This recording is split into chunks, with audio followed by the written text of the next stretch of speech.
გამარჯობა, დღეს ჩემი დაბადების დღეა.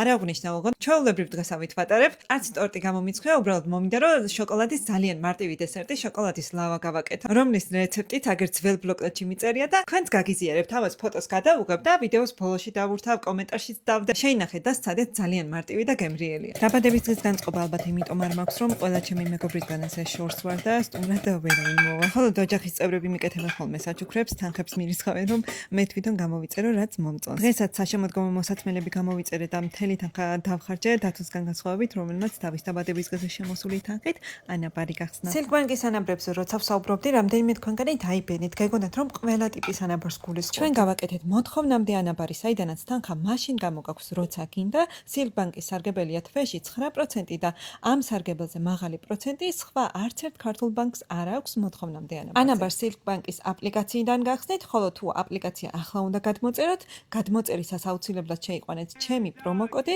რომ დაგერიცხოთ ლოიალობის 500 ქულა სილკბანკისგან, რომელიც უდრის 5 ლარს. ჩვენი დესერტი უკვე მზადაა, რომელიც მე დათის პატარ-პატარა საცხო ფორმებში გამოვაძგვე, რომ მისთვისაც შემეთავაზებინა. თქვენ თუ გინდათ, რომ გულში ბევრი თხევადი მასა შოკოლადის ლავა დარჩეს, ცოტა დიდ ფორმებში გამოაცხოთ და როგორც კი თავი და გვერდები კარგად მოუშრება, ანუ დაახლოებით 5 წუთში მიირთვით ცხლად ნაყინთან ერთად.